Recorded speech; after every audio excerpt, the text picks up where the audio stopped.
Yes guys, balikan natin tong charger nito, no? So, medyo matagal ng na pending. Kasi wala naman yung nandito yung parts na yan. Burado yung IC, kaya tinabi ko. Wala na ko ng gaanang i-repair. So, ngayon, discharge yung battery ng truck ko. Tignan ko kung mapapaganap na.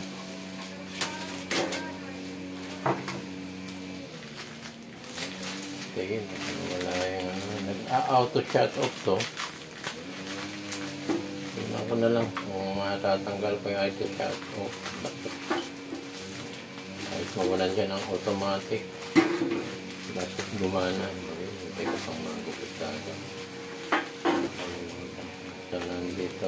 Ayan ang problema ko kung paano ko tinanggal ko. Ano, may color po. Ayun na.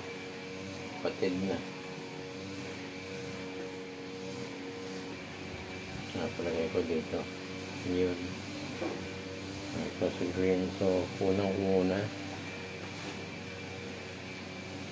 Kunan muna natin bago. Parang ang dilim.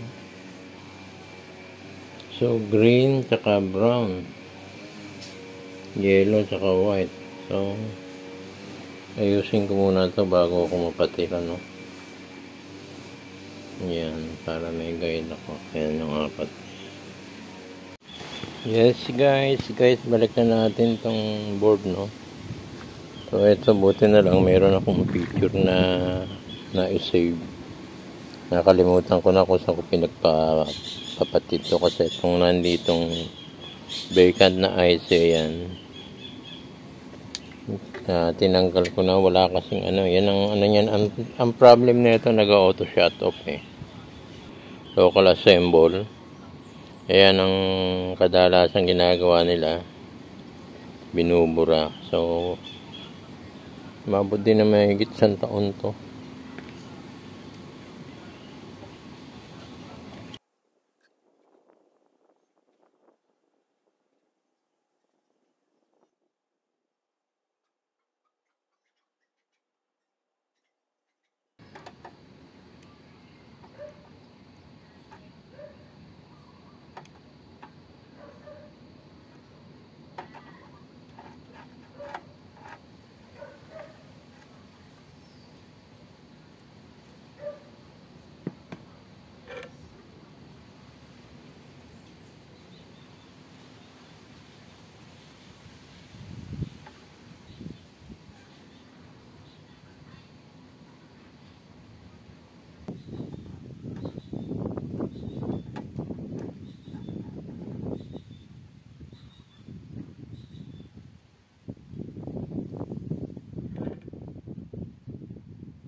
Yes guys, eto guys na. Hindi ko na nilagay itong walang number na IC.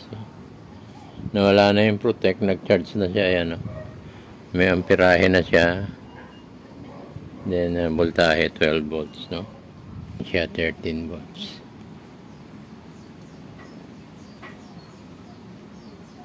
Nandun yung amperahe niya, bababa pa yan. Normal. So maghintay tayo ng mga 30 minutes, no? Tingnan natin, no? Eto, pakita ko muna yung ano. Tayin ko muna, no? Pakita ko muna yung pan-testing natin yung busina.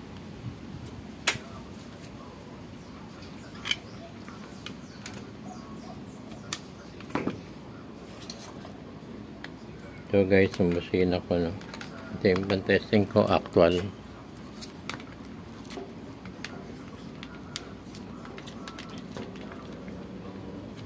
Ito. Yan. Malakas to. Ayan. Pag inano mo yun, dapat medyo magugulat ka. Yan, testing natin, ha, para makita yung battery kung mahina o malakas. Ang bilis sumart. So. Singkit lang. Ang bilis. Kargado na kaagad pala, eh.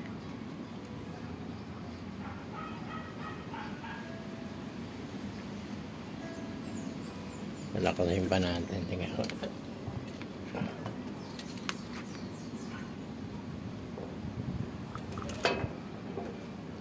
Natin kailang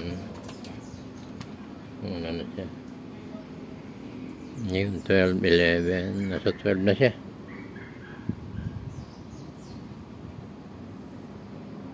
Pero yun ang kakargahan ko, yun yung sa truck ko, yung malaki. So ito muna, tinignan ko muna ito. 12. Kargahan pa natin mga 30 minutes, no? Kasi kalalagay ko pa lang, eh.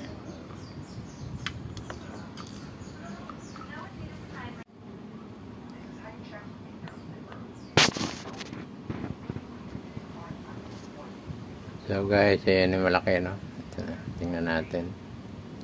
So far so good, no? Ayan, pirahe yan. Busted yan, walang umangat na amperes. 12 volts yan. Okay. Sasalang ko lang, tingnan natin mga malaki yan. Pinakamaganda yan, mga 1 oras sa 2 hours.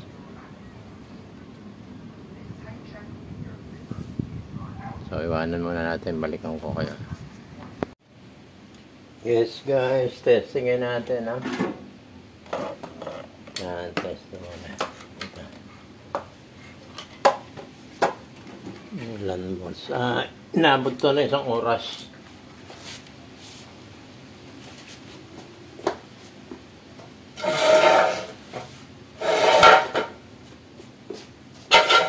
I-charge ko pa ito. Gusto ko mga 2 oras, eh.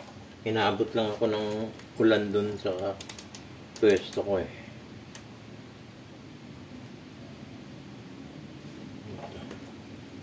Yan, tingnan natin kung ilan pumatok.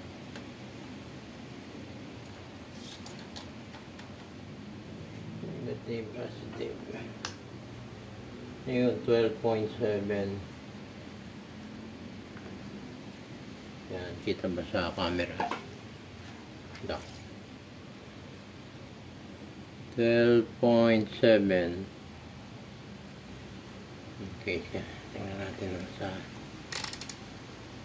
battery tester lang natin. So guys, kailangan pumunta lang dito, no? So green and weak. Pag medyo mahina pa, bababa sa weak. Pag medyo bad talaga, dito sa pula, kailangan yung meter natin, no? Ito talaga yung battery tester, no? Yan, tingnan natin, ha.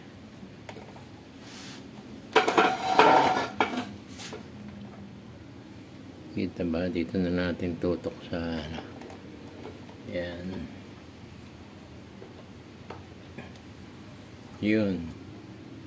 So guys, ayun sa verde, so pag ginanong ko itong load, yan, nasa kaya maganda na yan. At least konti na lang. Mga isang oras pa. Pumunta na siya, dati nasa bad siya eh. Ngayon umakit na ng konti sa wick. Papunta na sa green yan, full. So meron tayong 12 volts, no? Pag niload yan, pababa ng 10. So kailangan hindi siya bumaba sa verde. Okay guys, so i-charge pa natin mga isang oras pa para naka-steady na sa green.